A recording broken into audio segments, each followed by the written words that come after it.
अखिलेश भैया, कलयुग के अखिलेश भैया, बाटे कुंवर कन्हैया।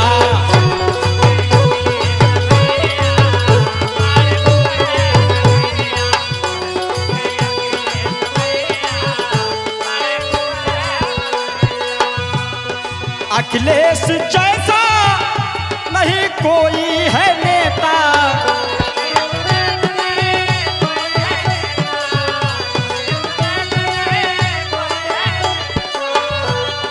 लोकप्रिय इतना जन जन का चहेता।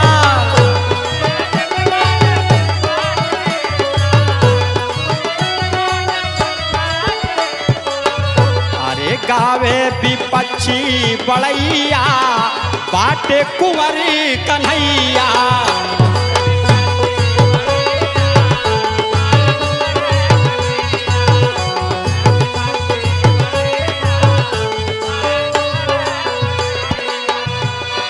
जो कर दिए नहीं कर सकता दूजा,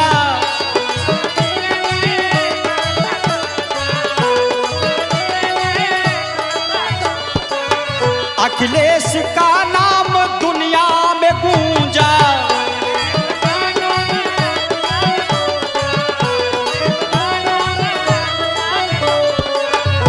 अरे भारत के भूषण खेवैया, बाटे कुंवर कन्हैया।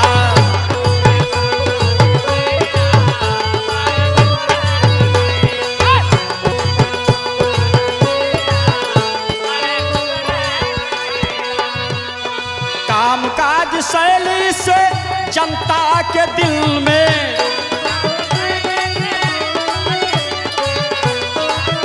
सत्ता के गुणगान हर महफिल में।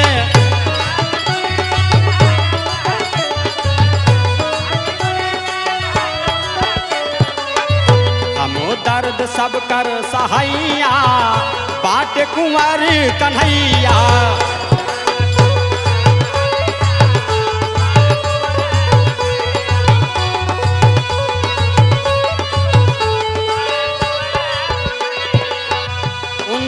में मोदी का कर है सफाया,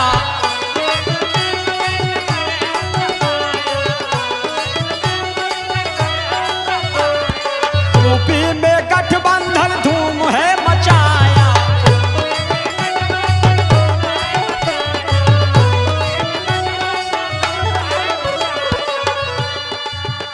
अरे बजत बा वियोगी सहे नैया, बाटे कुंवर कन्हैया।